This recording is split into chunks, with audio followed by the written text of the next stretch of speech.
नमस्कार दोस्तों, स्वागत है आप सभी का अड्डा 24/7 यूट्यूब चैनल पे। चलिए आज के करंट अफेयर की शुरुआत कर देते हैं।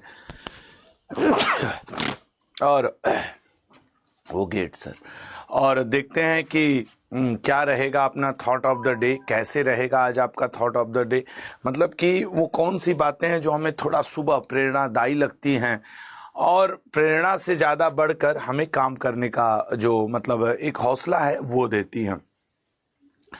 अब सभी लोग रेडी हो जाओ, देखा जाए कि क्या रहेगा पहला क्वेश्चन। ये मैं आपको इंश्योर करना चाहता हूँ कि आप चाहे रेलवे की तैयारी कर रहे हो चाहे एसएससी की, सभी आपके लिए क्या बनेंगे, इम्पॉर्टेंट। ठीक है ना, हाँ, सभी आपके लिए इम्पॉर्टेंट बनेंगे। तो 7 जनवरी के हम लोग मोस्ट इम्पॉर्टेंट करंट अफेयर्स के ऊपर डिस्कशन करने वाले हैं और देखेंगे कि 7 जनवरी के जो इम्पॉर्टेंट करंट अफेयर हैं उनमें हम लोग क्या बेहतर कर पाते हैं। तो पहले रेगुलर करंट अफेयर, उसके बाद जो हम लोग एक दोहराने वाला 20 दिन का कार्यक्रम रखे हैं जिसमें से कल डे 1 था, आज डे 2 रहेगा, उसको भी हम लोग कवर किया जाएगा। तो पहले क्वेश्चन के ऊपर जाते हैं और देखते हैं पहला क्वेश्चन क्या है। चलिए बताइएगा जल्दी से कि पहला क्वेश्चन यहाँ पे बन रहा है, विश्व अनाथ युद्ध दिवस निम्न में से किस दिन मनाया जाता है। एक्चुअली तुम लोग को एक यूनिसेफ का डेटा बताऊं। यूनिसेफ, युद्ध तो बहुत सारे देश करते रहते हैं।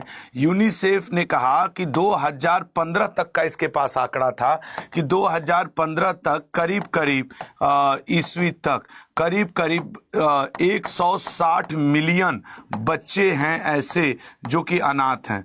ठीक है ना, बच्चे अनाथ हैं। और किस वजह से अनाथ हैं कि युद्ध में या किसी वजह से इनके माँ बाप का देहांत हो गया, ये वो बच्चे हैं। इन्हीं बच्चों की मदद करने की ज़रूरत है, इन बच्चों के लिए आगे आने की ज़रूरत है, आगे बढ़ने की ज़रूरत है। तो विश्व अनाथ दिवस कब मनाया जाता है सर? 6 जनवरी को मनाया जाता है। आज क्या तारीख हो गई है? आज 7 तारीख है फिलहाल। तो 6 जनवरी 160 मिलियन बच्चे, विश्व अनाथ दिवस। ये वो बच्चे जो कि युद्ध के दौरान अनाथ हो जाते हैं। और सबसे बड़ी बात बताएं, और भी कई कारण होते हैं। अभी कोविड में कितने बच्चे अनाथ हो गए, कभी रोड एक्सीडेंट, बहुत सारी चीजें हैं जो कि अनाथ का कारण बनती, कभी बीमारी। तो ये हैं विश्व अनाथ बच्चे जिनका कि आप और हम सभी को ध्यान देना है बड़े होकर के। ये अपनी जिम्मेवारी है, ये अपना कर्तव्य है, ये अपना फर्ज है, इनको निभाइएगा। मैं आपसे एक उम्मीद करता हूं इन्हीं बच्चों के लिए अवेयरनेस लाने के लिए। सोचो ना, क्या इनका मन नहीं होता होगा चॉकलेट, टॉफी, बिस्कुट खाने का? क्या इनका मन नहीं होता होगा अच्छा सा कपड़ा पहनने का? कौन पहनाएगा यार? हम ही आप ना, क्योंकि इनके माता पिता नहीं हैं।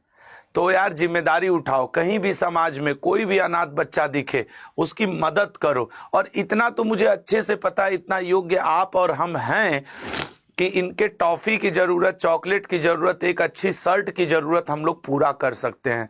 तो मेरे पढ़ाने का उद्देश्य भी तो यही है कि 6 जनवरी विश्व अनाथ युद्ध दिवस के प्रति जागरूकता फैलाना, कि लोग जागरूक हो, अवेयर हो। लल्ला समझ रहे हो ना? चलो अगले क्वेश्चन पे। अलग अलग जगह कार्यक्रम आयोजित किए जाते हैं कि जागरूकता पैदा किया जाए 6 जनवरी के दिन लोगों को। जैसे आज आप जागरूक हुए, आज आप इन चीजों को लेकर के थोड़ा सा और मन में आया, आप जानते रहे होंगे लेकिन थोड़ा और मन में आया। मैं फिर कहूंगा कि इनमें से ज्यादा जरूरी यही है विश्व ब्रेल दिवस एग्जाम पॉइंट ऑफ व्यू से। दुनिया की सबसे बुजुर्ग महिला टोमिको इटुका का 116। वैसे आपको जानकारी के लिए बता दें कि जापान में, ठीक है ना, जापान इसका राइट आंसर है। जापान में 100 वर्ष से ऊपर, 100 वर्ष आयु से ऊपर के, अभी आपको पता है 95,000 लोग हैं। 95,000 लोग अभी जिंदा हैं जिनकी आयु 100 वर्ष से ऊपर है। हाल फिलहाल में इनका निधन हुआ है 116 वर्ष की आयु में। इनसे पहले जो ब्राजील की कैना बारो वर्तमान में सबसे बुजुर्ग महिला हैं। कहाँ की? अगर अब देखा जाए कि वर्तमान जीवित, ठीक है ना, वर्तमान में जीवित सबसे बुजुर्ग महिला अगर उसकी बात की जाए तो वो हैं आपके कैना बरा। ठीक है ना, कहाँ की हैं? ब्राजील की, ब्राजील की कैना बरा, ये हैं सबसे बुजुर्ग महिला।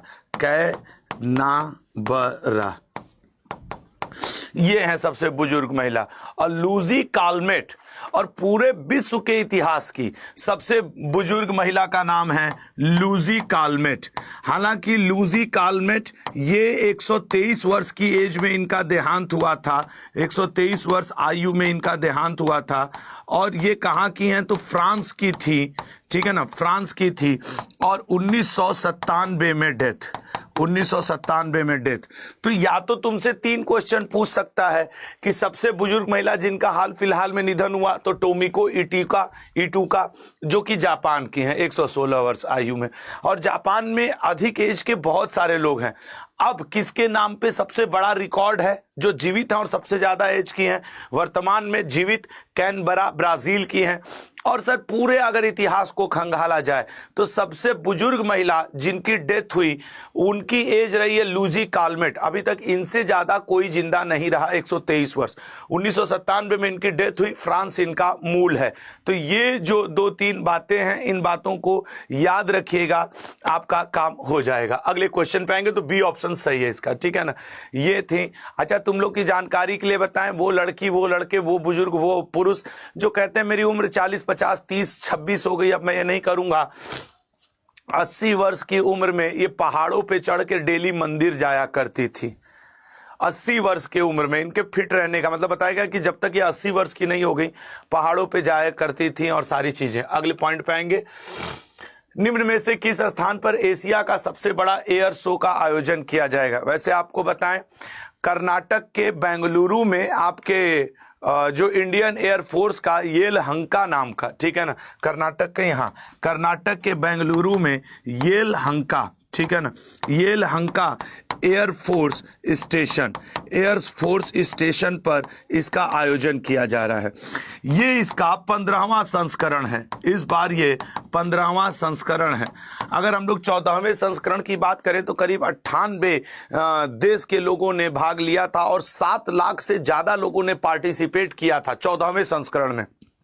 ये 15वां, आज आपके 7 तारीख हो गई ना, ये 10 से लेकर के 14 फरवरी के बीच में आयोजित होगा।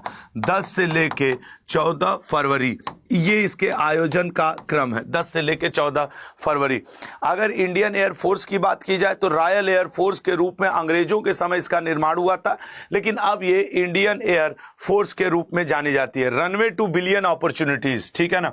इस बार इसका जो थीम है runway two billion opportunities, billion, ठीक है ना, अपॉर्चुनिटीज, ठीक है ना, अपॉर्चुनिटीज, ये इस बार इसका थीम है रनवे टू ऑपर।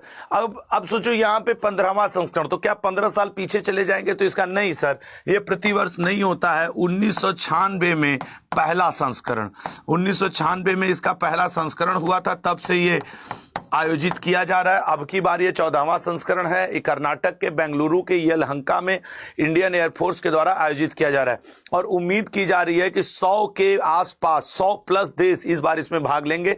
तो इस करंट अफेयर को हम लोग एक बार फिर दोबारा कब पढ़ेंगे? 10 से लेके 14 जनवरी के बीच में पढ़ेंगे लल्ला, ठीक है ना।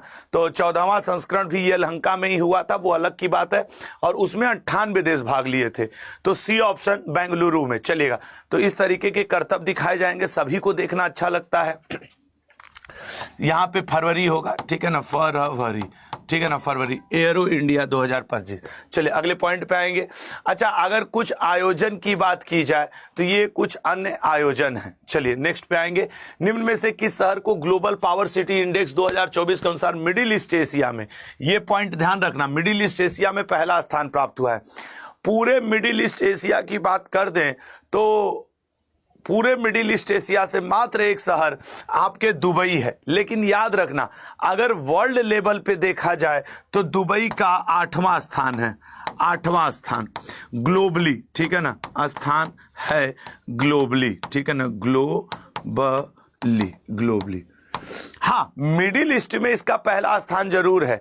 ये 6 मापदंड पे देखा जाता है कि कौन सा शहर कितना पावरफुल है, जैसे उसका ट्रांसपोर्टेशन कनेक्टिविटी, उसके इकोनॉमिक स्थिति, उसका जो नेटवर्क है, उसमें जो मतलब रहने योग्य जो आधारभूत संरचनाएं हैं कि हॉस्पिटल, स्कूल, रोड, ये सारी चीजें, उन आधार पे लंदन को इस समय अगर पावर इंडेक्स हटा दिया जाए, सिर्फ ग्लोबल सिटी इंडेक्स कहा जाए, तो लंदन फर्स्ट पोजीशन पे है। पूरे मिडिल भारत की तरफ से टॉप 10 क्या टॉप 50 में भी कोई देश ग्लोबली में 50 में भी नहीं है। हाँ, फिर वो दिल्ली, मुंबई, बेंगलुरु 77 पे ऐसे करके हैं, लेकिन फिलहाल दुबई क्या है पहले आपके लिए इस सिटी में टॉप है। अच्छा, दुबई इसी वर्ष नहीं, लगातार दूसरे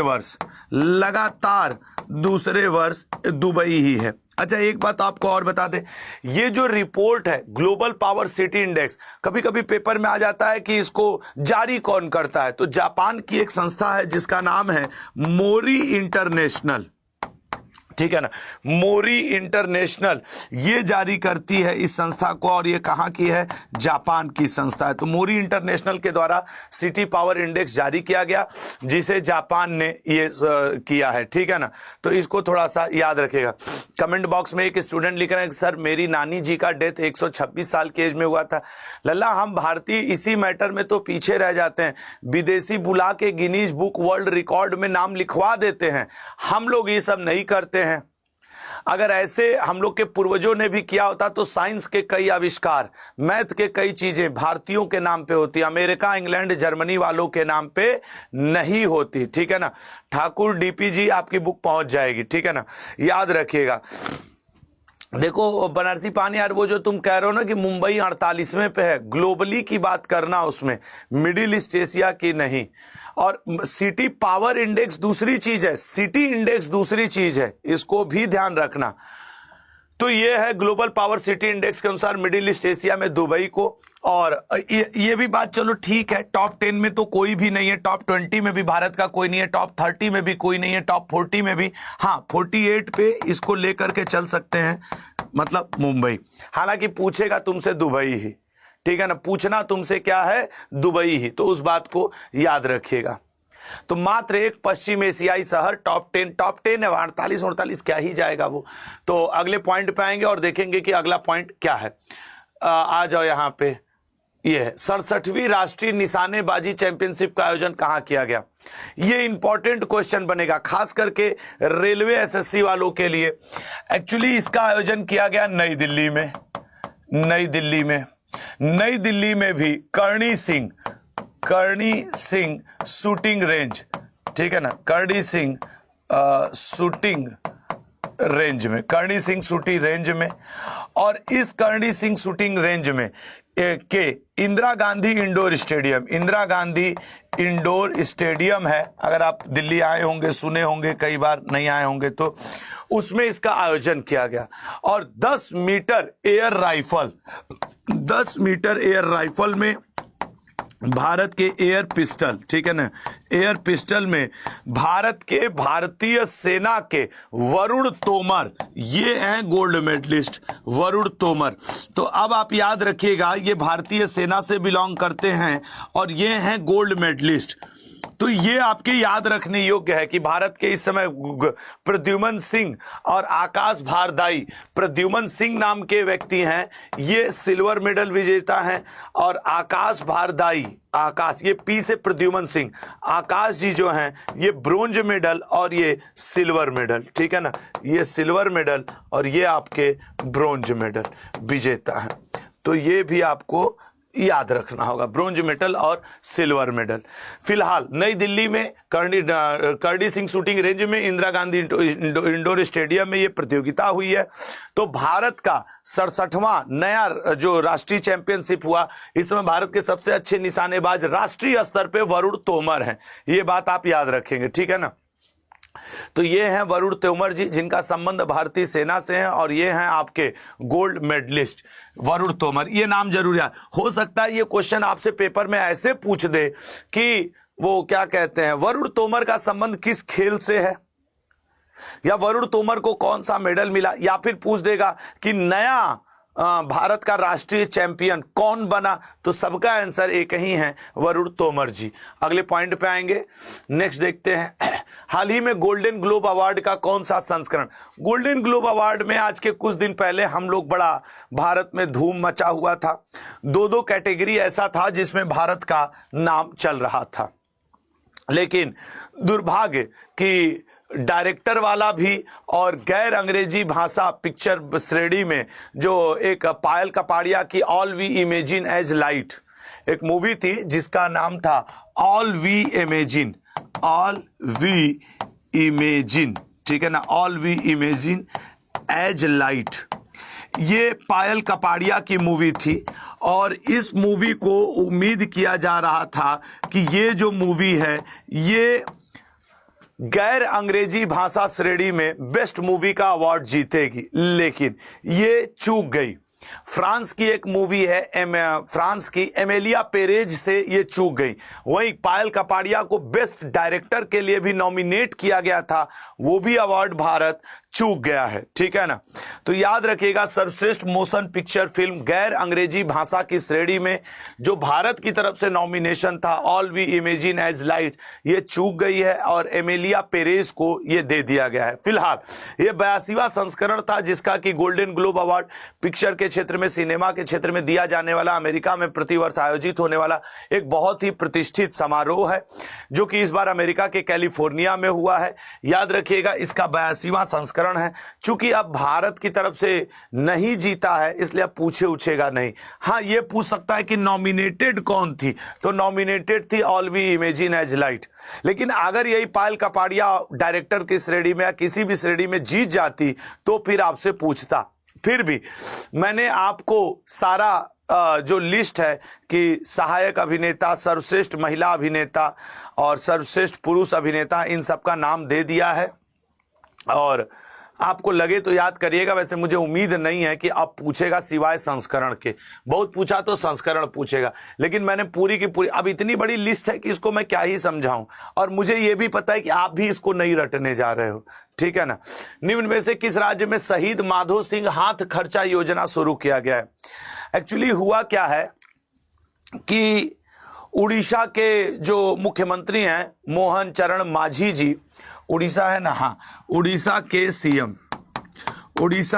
सीएम द्वारा, और उड़ीसा के सीएम कौन है, उद्घाटन हुआ इसका, उद्घाटन मोहन चरण मांझी जी, ठीक है ना, मोहन चरण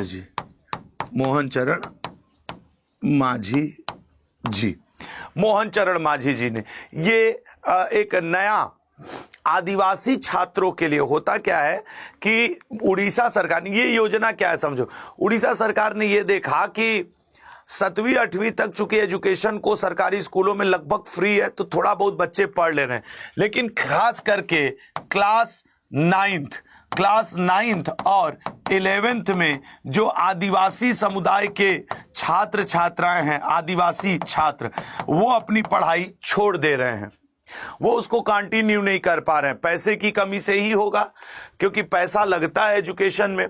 तो सरकारी शिक्षा निःशुल्क होने के बावजूद उनके रास्ते के आने जाने का खर्च, उनको पढ़ाई करने में जो किताब, कॉपी, पेन, जो भी जरूरत है, उसके लिए ये योजना लाई गई। देख रहे हो ना, नाम लिखा हुआ है हाथ, पॉकेट मनी।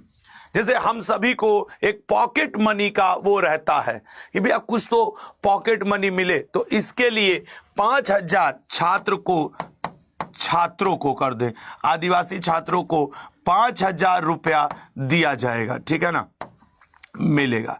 ये है हाथ खर्चा योजना। अब तुम लोग में से बैठे हुए, आप सभी में से बैठे हुए लोग सोच रहे होंगे, गुरु ये वाली योजना बड़ी तगड़ी आई है, हमको भी मिल जाता तो बड़ा अच्छा रहता।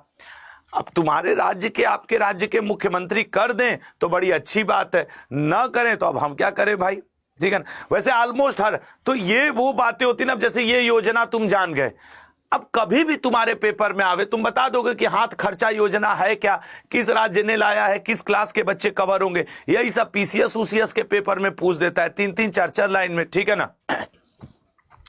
एक स्टूडेंट हमसे पूछ रहे हैं क्या सर आपको ठंडी नहीं लग रही? लला मैं जहां हूं ना स्टूडियो में, इतनी गर्मी है यहाँ पे, क्योंकि स्टूडियो के अंदर स्टूडियो है, क्लासरूम जो है मेरा, और उसमें सांस लेना भी गर्मी की वजह से मुश्किल हो जाता है। कोई रूम तुम अंदर एकदम शीशे पैक में बंद रखो तो क्या होगा, इसमें बिना एसी के काम नहीं चलता है, समझ रहे हो? तो ये आपके मोहन चरण मांझी जी हैं, याद रखना, ठीक है ना। मैडम ऐसे हाथ उठा रही जैसे सारा पैसा यही दिलवा रही हैं, मुख्यमंत्री बेचारा ऐसे किया हुआ है। मैडम कह रही है साहब 5,000 रुपया हम ही दिलवा रहे हैं। अच्छा ही दिलवा रही हैं 5,000 रुपया, तो वही बात है, ठीक है ना। तो हाथ खर्चा योजना आपका आई होप क्लियर हो गया होगा। अब इससे वहां के 2 लाख छात्रों को लाभ मिलेगा। अगले पे आते हैं, खो खो विश्व कप 2025 के लिए लॉन्च की गई शुभंकर का क्या नाम है? इसको बड़ा ध्यान से सुनना, ये मोस्ट इंपॉर्टेंट बनने वाला है सर। तारा और तेजस, अब याद रखना, पहले जानो कि तारा नीला रंग का है, ठीक है ना, तारा नीला रंग का बनाया गया है, और तेजस जो है नारंगी। कलर पूछ देगा, एसएससी रेलवे का कोई फिक्स नहीं है, इसलिए मैं कह रहा हूं नारंगी। जो ये तारा है ये है प्रतिभा और ऊर्जा का मतलब कि सिंबल, प्रतिभा और ऊर्जा, टैलेंट और एनर्जी का सिंबल है तारा। और जो तेजस है वो बनाया गया है आपके तारा, यार मार्गदर्शन और उसका है ना, ठीक है पलट देते हैं, रुको एक सेकेंड। प्रतिभा और ऊर्जा का तेजस है, तेज है तब ना, इसे हाँ याद रखने के लिए, प्रतिभा और ऊर्जा, यहाँ पे प्रतिभा और ऊर्जा का ये तेजस है भैया, ठीक है ना। प्रतिभा और ऊर्जा का कौन है? तो तेजस है। और ये जो तारा है, तारा आपको रास्ता दिखाता है, रास्ता दिखाते कि रात में तारे टिमटिमा रहे हैं, रास्ता देख रहे हैं। तो तारा जो है वो मार्गदर्शन, आपको रास्ता दिखाएगा, ठीक है ना, मार्गदर्शन के लिए है। और एक उम्मीद, आकांक्षा जगी रहती है कि भैया हम वहां तक जाएंगे। ये अब इसके बारे में सुनो, भारत सरकार अब क्या आयोजन करने जा रही है? खो खो विश्व कप का आयोजन इंदिरा गांधी इंडोर स्टेडियम में 13 तारीख से ये शुरू हो जाएगा, 19 जनवरी तक ये चलेगा। 13 तारीख से 19 जनवरी तक खो खो का विश्व कप चलेगा। कहाँ पे चलेगा? तो सर भारत में नई दिल्ली में चलेगा। अभी इसी के शुभंकर का उद्घाटन किया गया है, ठीक है ना। तो kho kho federation of India ये इसका आयोजन करता है, kho kho federation of India, ये क्या है? ये इसका आयोजन करता संस्था का नाम है, kho kho federation of India. तो तारा और तेजस दोनों को याद रखिएगा, जहां तेजस पुरुष प्रतिनिधित्व को दिखाता है वहीं तारा महिला प्रतिनिधित्व को भी दिखाता है, क्योंकि ये महिला, यहां पे एम लिख दे रहा हूं महिला, यहां पुरुष के लिए पी लिख दे रहा हूं। लेकिन तुम ज्यादा ये वाला, इनका रंग और ये किस चीज को डिफाइन कर रहे हैं वो आपको याद रखना जरूरी है, ठीक है ना। और इस बार इसको कौन प्रसारित करते हुए दिखेंगे? सलमान खान। सलमान खान इसके ब्रांड एम्बेसडर हैं। अगर अब आपको कहीं पे सलमान खान जी दिख जाएं इसका प्रचार प्रसार करते हुए तो वो भी आपको हिचकना नहीं है। तो तारा और तेजस को लाया जाए। देखिए ये तारा और ये भैया तेजस, ठीक है ना, तारा और तेजस आ गए हैं। तो ये याद रखेंगे। तो सारी चीज़ें हैं कि अब आपको सारा व्यवस्था बना के लेके चलना है। अच्छा, ऐसा नहीं लग रहा है कि तारा और तेजस में एक हो के ऊपर तारा ओरा बना होना चाहिए था, स्टार वगैरह है? हाँ, ये तो लग रहा है कि लड़की टाइप की है, ये लड़का टाइप का है, शकल से सींग निकला हुआ है लड़कों को लड़ाई करने के लिए। हालांकि किसको सींग निकला ये तो अलग की बात है। तो खो खो विश्व कप, अब इस मुद्दे में हम लोग बोल नहीं सकते हैं, लेकिन क्या ही कहें। देखो ये तेजस प्रतिभा और ऊर्जा का प्रतीक है, नीले रंग में है। तारा मार्गदर्शन और आकांक्षा, मतलब जब तारा रास्ता दिखाएगी तभी तुम आगे बढ़ोगे, ऐसे नहीं बढ़ोगे ना। जबकि प्रतिभा तुम्हारे अंदर है, ऊर्जा तुम्हारे अंदर है, लेकिन जब तक मैडम ना मिले आप आगे कहाँ बढ़ेंगे? हैं, तारा के चक्कर में आगे बढ़ लेंगे। चलिए, तो तारा महिला हो गई। अगले पॉइंट पे आओ। एशियन शीतकालीन खेल का बिनबिन और मिनी, एशियन खेल का होन होन, कॉमनवेल्थ गेम का पेरी, ये सब याद रखेगा, ठीक है ना। नेक्स्ट क्वेश्चन, निम्न में से किसके द्वारा भारतीय कृषि में डिजिटल क्रांति लाने के लिए प्रोजेक्ट विस्तार? सर आईआईटी मद्रास वाले। अच्छा, अक्सर एसएससी रेलवे के पेपर में एक क्वेश्चन आईआईटी वाला रहता है कि ये टेक्नोलॉजी किसने लाया या प्रौद्योगिकी किसने लाया, और मुझे ये लगता है कि हम में से आधा से ज्यादा स्टूडेंट आईआईटी वाला जो 4 ऑप्शन आता है उसमें गलत ही करके आते हैं। अब से जो क्वेश्चन आएगा हम लोग कुछ ना कुछ उसमें जुगाड़ लगाए रखेंगे। जैसे कह रहा है कि कृषि को डिजिटल वो करने के लिए आईआईटी मद्रास ने, अब ऐसे याद रखेंगे कि जो मद्रास साउथ साइड के जो किसान हैं उनको मद्रास आईआईटी वाले लड़के बहुत मदद कर रहे हैं, उनकी टेक्नोलॉजी आगे है तो उनकी कृषि भी आगे है। ऐसे भाई साउथ साइड में कृषि आगे है तो साउथ साइड का आईआईटी कौन है? मद्रास, वही मदद किया है। जैसे नहीं होता कि साउथ में टेक्नोलॉजी बहुत है, बेंगलुरु में, कर्नाटक में, तो साउथ में अगर टेक्नोलॉजी है तो फिर उनकी कृषि भी आगे है। ऐसे याद रखना यार, बस ठीक है ना। अब मैं इसको डिफाइन नहीं करने जा रहा हूं, तुम्हें काम भी नहीं पड़ेगा इसके डिफिनीशन का। 1 नंबर का आएगा ऑप्शन के रूप में कि अगर साउथ साइड की टेक्नोलॉजी आगे है तो वहां के किसान भी आगे हैं, ये चीज किया गया। ये बस याद रखने के लिए। प्रोजेक्ट विस्तार, क्या था, क्या नाम था यार, हाँ प्रोजेक्ट विस्तार के अंतर्गत इसको शुरू किया गया ताकि उनकी दक्षता और प्रभावशीलता को कृषि के बढ़ाया जा सके। भारत द्वारा किस वर्ष तक अंटार्कटिका में मैत्री 2 नामक अनुसंधान केंद्र स्थापित किया? अभी अंटार्कटिका सहयोग संगठन की 46वीं बैठक भारत में होने वाली है। 46वीं बैठक भारत में भी, कहां? कोच्चि में। कोच्चि कहां पड़ता है सर? केरल में। ये अब एक्चुअली इसके पीछे का कारण क्या है, मैं तुम लोग को एक राज की बात बताऊं। ये जो मैं शर्ट पहना हूं ये 2015, ये 11 साल पुरानी है। अब सर शर्ट का यहां पे क्या एग्जांपल आ गया? 11 साल पुरानी। ये वाली जैकेट, ये मैं तुमको ईमानदारी से बता रहा हूं, ये करीब तब जब मैं लिया था ना तो बहुत बड़ी होती थी, झोला जैसे होती थी। करीब 14 साल पुरानी है। 8वीं 9वीं में लिए होंगे, तब मुझे ये झोला जैसे होती थी। अब ये ठीक हो रही। सर ये आप क्यों बताएं? लेकिन इतनी आरामदायक है कि मैं इसी को ज्यादा पहनता हूं। ये ट्रेन हम हर जगह पहन लेते हैं। ये बात आप क्यों बता रहे हैं? ये हम भारतीयों की आदत है, और वही आदत ये क्वेश्चन है। मतलब सर नहीं समझे। जब 46वीं अंटार्कटिका की बैठक कोच्चि केरल में होने वाली है, तब भारत को लगा कि यार अंटार्कटिका में हर देश का रिसर्च सेंटर है। भारत का जो रिसर्च सेंटर है मैत्री, वो 1988 से काम कर रहा था। तो इसको बनाया गया था 10 वर्ष के लिए, 10 वर्ष के लिए। लेकिन हम लोग खींच देते हैं चीजों को। 10-10 साल, 14-14 साल कपड़ा पहन रहे हैं, समझ रहे हो ना। तो जब इसको 10 वर्ष के लिए बनाया गया था तो भारत वाले कहना शुरू किए हम नया बना लेंगे, हम नया बना लेंगे। 1988 से 98 में इसका काम खत्म होना था, लेकिन अब भारत कह रहा है हम 2029 में जरूर नया बना लेंगे। एक लड़की लिख रही है सर इतना गरीब आप तो नहीं कि 10 साल 14 साल पहनो। अरे ये अच्छा है तो मैं पहन रहा हूं, कंफर्टेबल है यार, इसमें मतलब मुझे ठंड नहीं लगती है, खराब भी नहीं हो रहा है तो पहन रहा हूं।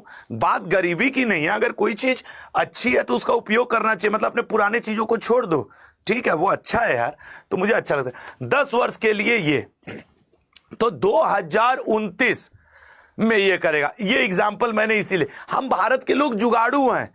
अगर हम लोग को कोई चीज मिल जाए ना अच्छी, अच्छा आपके पास भी, क्या सच ये बात नहीं है कि आपके पास भी कोई एक शर्ट, कोई एक शॉल सबके पास होता है, जो मम्मी कहती हैं ई वाली शॉल बड़ी अच्छी है, ई वाली स्वेटर बड़ा अच्छा है, ई वाला जैकेट बड़ा अच्छा है ना। तो भाई आप उसको पहनिए, हम क्या गलत कर रहे हैं। वही भारत मैत्री के साथ किया है। 10 साल के लिए बनाया गया था, काम चल रहा था, भारत वाले चापे हुए थे। अब बोले हैं कि 2029 में बन जाएगा और इसमें हम लोग 90 वैज्ञानिक के बैठने की व्यवस्था करेंगे। वो भी शायद शर्म के मारे, क्योंकि भारत में 46वीं अंटार्कटिका की बैठक होने वाली है। तो अंटार्कटिका के सारे साइंटिस्ट आएंगे, सब लोग आएंगे तो कहेंगे यही है भारत का। इसलिए भारत वाले कहे कि नहीं यार घोषणा तो कम से कम तो हम कर ही देंगे, वो वाली बात है। चलिए अगले पॉइंट पे आते हैं। तो 2029 अंटार्कटिका में ये है मैत्री। अब मैत्री 2 यहां पे बनेगा, याद रखोगे ना। चलो अगले पे आते हैं।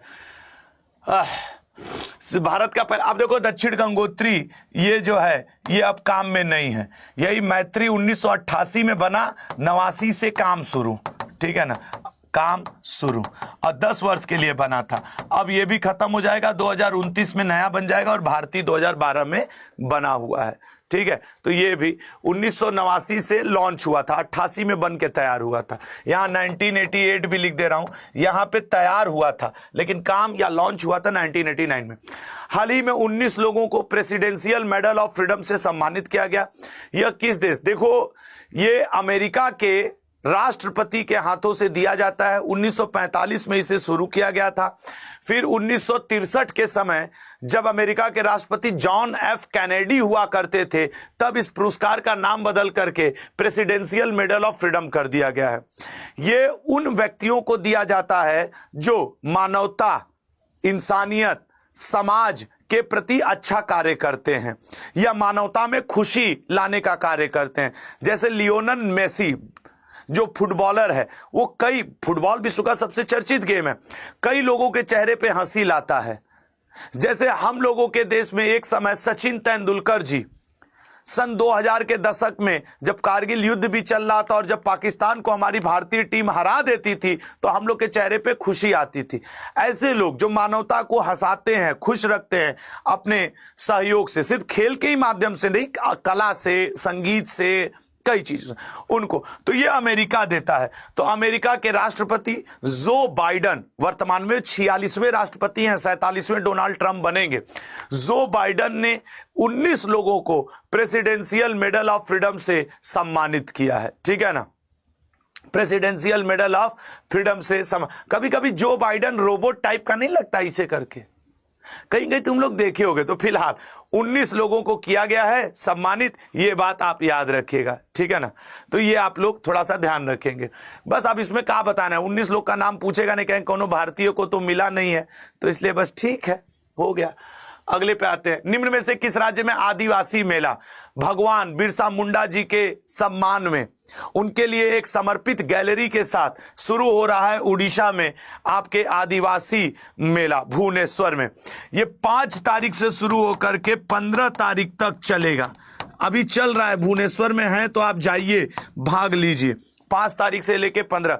उड़ीसा के मुख्यमंत्री मोहन चरण मांझी जी ने इसका उद्घाटन किया और ये बिरसा मुंडा जी के सम्मान में एक पूरा इसमें एक पैवेलियन कॉर्नर बनाया गया है। बिरसा मुंडा दिवस, आदिवासी सम्मान दिवस हम लोग कब मनाते हैं भगवान बिरसा मुंडा जी की याद में? 15 नवंबर को। वो 15 नवंबर वाला डेट याद रखिएगा, 15 नवंबर, क्योंकि ये 2 साल पहले ही मोदी जी ने घोषणा किया था। तो ये आदिवासी सम्मान दिवस ऐसे याद रखिएगा, आदिवासी सम्मान दिवस 15 नवंबर। तो भैया ये बड़े इंपॉर्टेंट मेले हो जाते हैं। जैसे फॉर एग्जांपल ये देख, उसी सम्मान में ये वही वाली फोटो है ना। अब ये वाली औरत इधर आ गई ना, पिछले वाले में इधर थी, ऐसे हाथ वाथ की थी, अब मेला नहीं लगवा रही हैं। खैर कोई बात नहीं, मैम है नहीं लगवा रही है, माननीय मुख्यमंत्री हैं यहाँ पे। तो 2000 भुवनेश्वर उड़ीसा में किया गया। अगले पॉइंट पे आएंगे तो ये है अंबुबाची मेला असम, खीर भवानी मेला जम्मू कश्मीर, 38वां सूरजकुंड मेला। सूरजकुंड में ये वाला पॉइंट जरूर याद रखना। किसान मेला लखनऊ में, राष्ट्रीय आरोग्य मेला नई दिल्ली में। हाल ही में गुरु गोविंद सिंह जी सिख समुदाय के 10वें और अंतिम महान गुरु, उसके बाद तो गुरु ग्रंथ साहिब को हम लोग अपना पवित्र ग्रंथ मान बैठे हैं। इस बार इनका 358वां जयंती मनाया गया है, ठीक है ना, 358वीं जयंती मनाई गई है। इन्होंने सिख धर्म को, समुदाय को आगे बढ़ने में अपार योगदान दिया है। तो गुरु गोविंद सिंह जी के अंतिम मानव गुरु थे और गुरु गोविंद सिंह जी के बारे में हम लोग बहुत सारी चीज़ें पढ़े हैं। इनका जो पटना में, बिहार के पटना में इनका 22 दिसंबर 1666 को जन्म हुआ था। 9वें गुरु तेग बहादुर के बाद इन्होंने गुरु पद को संभाला था। खालसा पंथ, ये कई बार पूछता है, खालसा पंथ की स्थापना किसने की थी? मतलब सिखों को एक सैनिक रूप देने में सबसे महत्वपूर्ण भूमिका इन्होंने ही निभाई थी। तो ये है, ये 10 गुरु हैं, ठीक है। जैसे गुरु अंगद देव को लहना भी कहा जाता है। अब आ जाओ इस वाले पे, डे 2।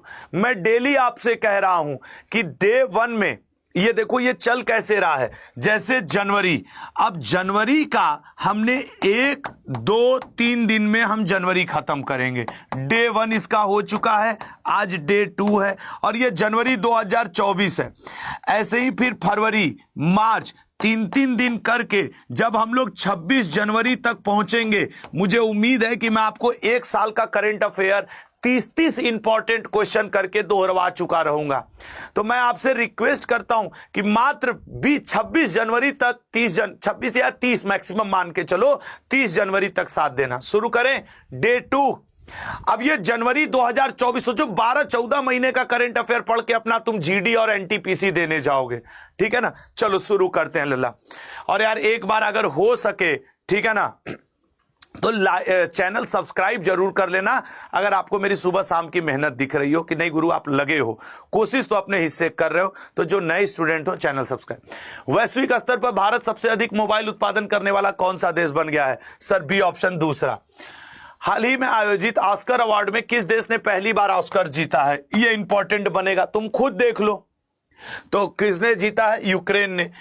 कैटलस एक्सप्रेस 24 नामक सैन्य अभ्यास, जीडी वालों आंसर करो, ये सैन्य अभ्यास है। कैटलस एक्सप्रेस 2024 नामक सैन्य अभ्यास, सर ये ए ऑप्शन सेशेल्स कर रहा है। जलवायु परिवर्तन संकट को उजागर करने के लिए किसे इरास्मस पुरस्कार, वन ऑफ द मोस्ट, मैं क्या कर रहा हूं, मैं सिर्फ इंपॉर्टेंट क्वेश्चन आपको रिवीजन करवाऊंगा 20 दिन। अमिताभ घोष। निम्नलिखित में से किसे सर्वश्रेष्ठ फिल्म के लिए ऑस्कर अवार्ड 2024 दिया गया है? ऑस्कर अवार्ड 2024 ओपेनहाइमर को, इंपॉर्टेंट बनेगा, ऑस्कर अवार्ड है यार, कोई घर के बगल का पड़ोसी का अवार्ड नहीं है।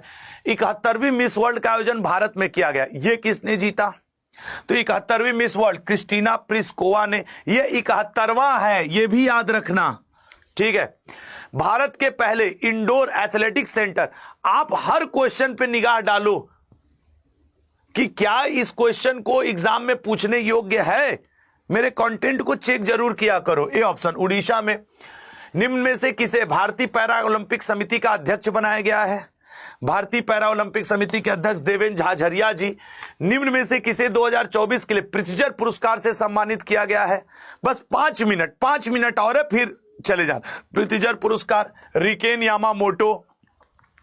हाल ही में आयोजित 77वां संतोष ट्रॉफी फुटबॉल टूर्नामेंट किसने जीता है? 77वां संतोष ट्रॉफी फुटबॉल टूर्नामेंट, सर ये जीता आपके सी ऑप्शन, सेना ने इस बार जीता है। निम्न में से किस देश ने रुबेला और खसरा से लड़ने में शानदार सफलता के लिए प्रतिष्ठित खसरा और रुबेला, चीन में देख रहे हो ना HMPV वायरस फिर फैलना शुरू हुआ है। ये जनवरी का ही महीना है जब 2019 में कोविड आया था, पहले 1 केस 2 केस, कल HMPV के भारत में भी करीब 6 केस मिल गए हैं, 6 केस। अब डॉक्टर लोग शुरू में कह रहे हैं कि भैया खतरा नहीं है, ये है वो है, भगवान न करें कि दोबारा आवे। ठीक कोविड जैसा सिचुएशन कि चाइना में हॉस्पिटल कब्रिस्तान फुल हो रहे हैं, भारत में अभी कहा जा रहा है खतरा नहीं है, भारत में आएगा कहां से? और भारत में एक ही दिन में 6 केस जो कि रिकॉर्ड पे हैं। अब पता नहीं कितने केस इस समय भारत में चल रहे होंगे, भगवान जाने। अब यार ऐसा कुछ ना हो तो ज्यादा अच्छा है, बहुत दिक्कत होती है। यूरोपा कप 2024 का आयोजन किस देश में किया गया? इसमें भारत के विष्णु सरवनन ने स्वर्ण पदक जीता है। तो विष्णु सरवनन ने स्पेन में स्वर्ण पदक जीता, यूरोपा कप, ठीक है ना, ये इंपॉर्टेंट है। Europa cup 2024। हाल ही में लागू किए गए नागरिक संशोधन अधिनियम CAA में किस देश के अल्पसंख्यक शरणार्थियों को शामिल नहीं किया गया है? बताइएगा। तो किस देश के, याद रखना म्यांमार के अल्पसंख्यक शरणार्थियों को शामिल नहीं किया गया है। आपके पाकिस्तान, बांग्लादेश, अफगानिस्तान के जो हिंदू हैं, सिख हैं, पारसी हैं, उन सब को शामिल किया गया है। मवेशी तस्करी पर लगाम लगाने के लिए किसके द्वारा ऑपरेशन कामधेनु लाया गया है? Sir operation Kamdhenu Jammu Kashmir. प्रतिष्ठित IAA गोल्डन कंपास अवार्ड जीतने वाले पहले भारतीय उद्योग से जुड़े व्यक्ति कौन बन गए हैं? पहले भारतीय उद्योग से जुड़े व्यक्ति श्रीनिवासन स्वामी बने हैं। माताओं को पहचान दिलाने के लिए किस राज्य ने हाल ही में सभी सरकारी डॉक्यूमेंट्स के लिए मां के नाम को अनिवार्य कर दिया है? बताइएगा। तो सर वो महाराष्ट्र, किस ऑप्शन पे? सी ऑप्शन, महाराष्ट्र ने कर दिया है। Critics choice award best film किसने जीता है 2024 का? सर वो 12वीं फेल ने। अगला, निम्न में से किसने रणजी ट्रॉफी देखना, रणजी और ये सब आपसे आना ही आना है, 101% आपसे पूछना है। राइट आंसर बनेगा B option, Mumbai Ranji trophy. संयुक्त राष्ट्र विकास कार्यक्रम जारी की गई लैंगिक असमानता सूचकांक 2023-24 में भारत को कौन सा स्थान प्राप्त हुआ है? भारत को स्थान प्राप्त हुआ है बी ऑप्शन, 108। समुद्री सुरक्षा बेल्ट 2024 नामक नौसैन्य अभ्यास में कौन सा देश शामिल नहीं है?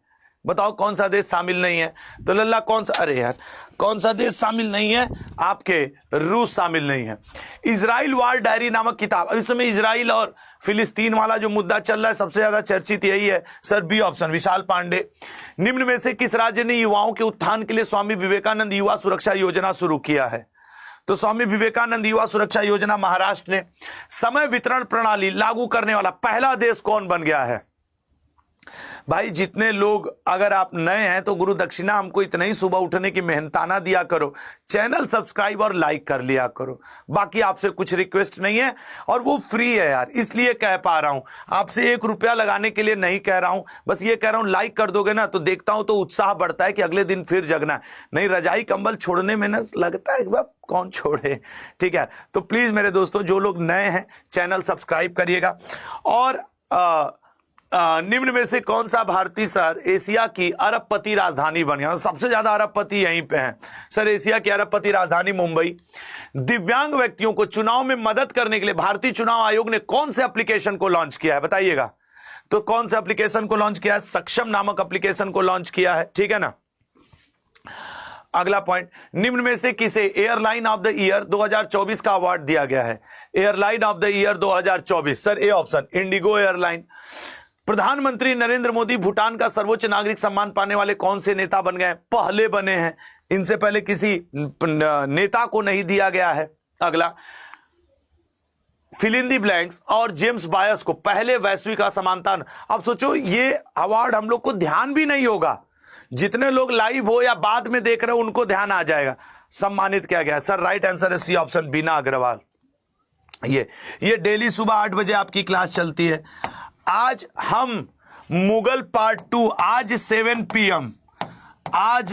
PM हम लोग मुगल में शाहजहां, औरंगजेब, जहांगीर, बहादुर शाह जफर द्वितीय और जो उत्तरवर्ती मुगल काल है पूरा मुगल आज हम लोग कवर कर ले जाएंगे, पूरा मुगल, ठीक है ना, पूरा मुगल कवर। तो प्लीज शाम को सब लोग लाइव रहना। कल जो लोग न देखे हों वो पार्ट 1 कल मैंने पढ़ाया है जिसमें बाबर, हुमायूं, शेरशाह सूरी और अकबर है। आज ये पूरा कवर होगा शाम 7 बजे। तो आपसे करबद्ध निवेदन है कि पढ़ने चले आना, पूरा बैच फ्री चल रहा है लल्ला। सब लोग कमेंट बॉक्स में अब बस 7 PM लिख दिया करो, यही मेरे लिए पर्याप्त होगा, 7 PM।